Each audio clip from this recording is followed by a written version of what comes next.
All right, today I'm going to go over a cold calling process that you can follow to get to a point where you're booking 3 meetings out of every 10 lives that you are getting. In sales, it is critical to measure and optimize wherever you can, and you need to be able to measure your results. So this process allows you to identify where you're doing well and where you need to work on so that you can get to a point where you're booking 3 meetings out of every 10 lives, or batting 300 in this case. So why do I use the baseball analogy? Because in baseball, the best players in the entire world in the history of the game, they bat about 300. So every 10 times they get up to the plate, they go back to the dugout, head down, out 7 times out of 10. And these are the most elite baseball players on the planet.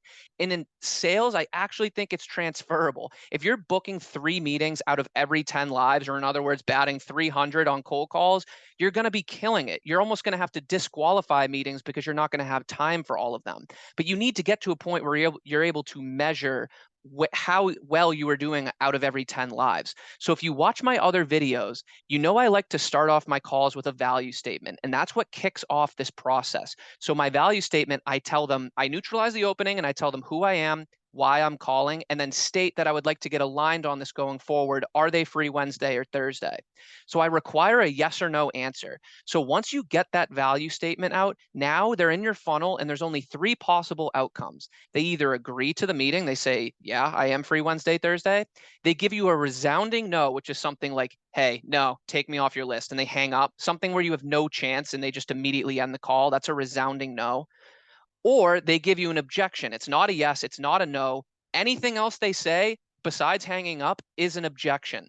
So if you're prepared to handle the most common objections, you can write them out here. You should be prepared to handle the most common ones first. These are some common examples, but you can insert whatever works. So in order to get to a point where you're batting 300 on cold calls, you can start to record this stuff. So for every 10 lives you make, record, just have it up on either a notepad or an Excel sheet. It doesn't even take that much work. You just set it up once. And if you make the value statement and they agree to a meeting, check it. They agreed to a meeting.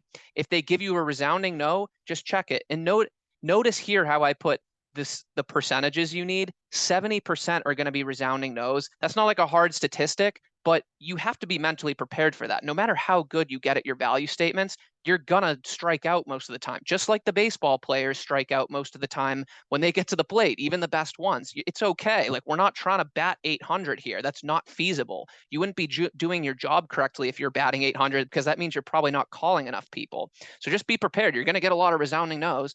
And then the remaining, if you can win 2 out of 10 off the objections, so you win 1 out of 10 from agreeing to the value statement, you win 2 out of 10 from being able to handle some of these most common objections. That's how you get to the point where you're batting 300. Now, you can even record what objections you got and whether you booked the meeting or not. So maybe you start to see, hey, I'm actually pretty good at handling the I'm not interested objection, but I'm not so great at handling the no budget available objection. So you can go to your peers and start to think, how are you handling this objection? Maybe someone else is better at handling it. Maybe you can go online and better prepare for how to handle some of these objections. But generally, you know which ones you're pretty good at and which ones you struggle with, like that sort of catch you when you're not, they catch you off guard when you receive them. So this is why I like to break it into a process like this. And I even know some people who've had the idea to go as far as making a baseball card, like, and actually keeping track of your batting average, like a sales baseball card. I'm batting 271 on the air. I don't think you need to do that. But if you just have a spreadsheet or a Word doc or a notepad where you just keep track every 100 lives, where I got a legitimate live, not someone who said I was a wrong person, but gave my value statement, how many agreed to the meeting? Record that. Hopefully you can see that number trend up over time as you practice. How many gave you resounding no's? This is always going to be the majority. However, if you're getting excessive resounding no's, that's a sign that you need to work on your value statement. Like, you shouldn't be getting all resounding no's or 9 out of 10, 10 out of 10. If you are, that means you have work to do here. And then track each of the most common objections, get good at the most common ones first.